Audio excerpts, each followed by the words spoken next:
લાઠી નગરપાલિકાની સ્થાનિક સ્વરાજની ચૂંટણી અને એનું મતદાનની તારીખ 16 એટલે કે રવિવારે મતદાન કરવા જવાનું છે. આપ સૌ મતદારોને વિનંતી કરવા માટે આવી છું કે આ વખતે 5 વર્ષ હવે સત્તા પરિવર્તન લાઠી શહેરના વિકાસ માટે કરવું ખૂબ અગત્યનું બની રહ્યું છે. જે પ્રમાણે પાછળના વર્ષોમાં ભારતીય જનતા પાર્ટીના શાસિત નગરપાલિકામાં ભ્રષ્ટાચારો થયા છે.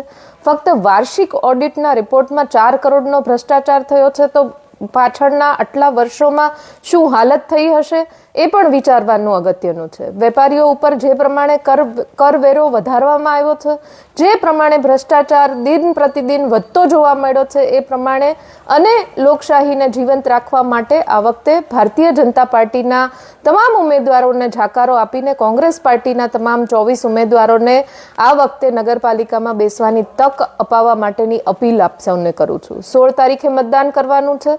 આપને 4 મત આપવાના થશે, જેમાં કોંગ્રેસ પક્ષના 4 ઉમેદવારોના સામેનું બટન દબાવી અને પછી નીચે રજીસ્ટર બટન દબાવીને તમારો મત રજીસ્ટર કરવા માટે વિનંતી. કવિ કલાપીની આ નગરી અને એ નગરીની હાલત આ પ્રકારેની થઈ હોય, વિસ્તારની હાલત આ પ્રકારેની થઈ હોય ને ભારતીય જનતા પાર્ટીના ઉમેદવારો અને પાછળના વર્ષોના ચૂંટાયેલા નગરપતિઓ એમના ભ્રષ્ટાચારને જાકારો આપીને નવા ઉમેદવારોને નવા જોમ સાથે નગરપાલિકામાં ચૂંટીને શહેરનો વિકાસ કરવા માટે તક આપશો એવી વિનંતી આપ સૌને કરું છું.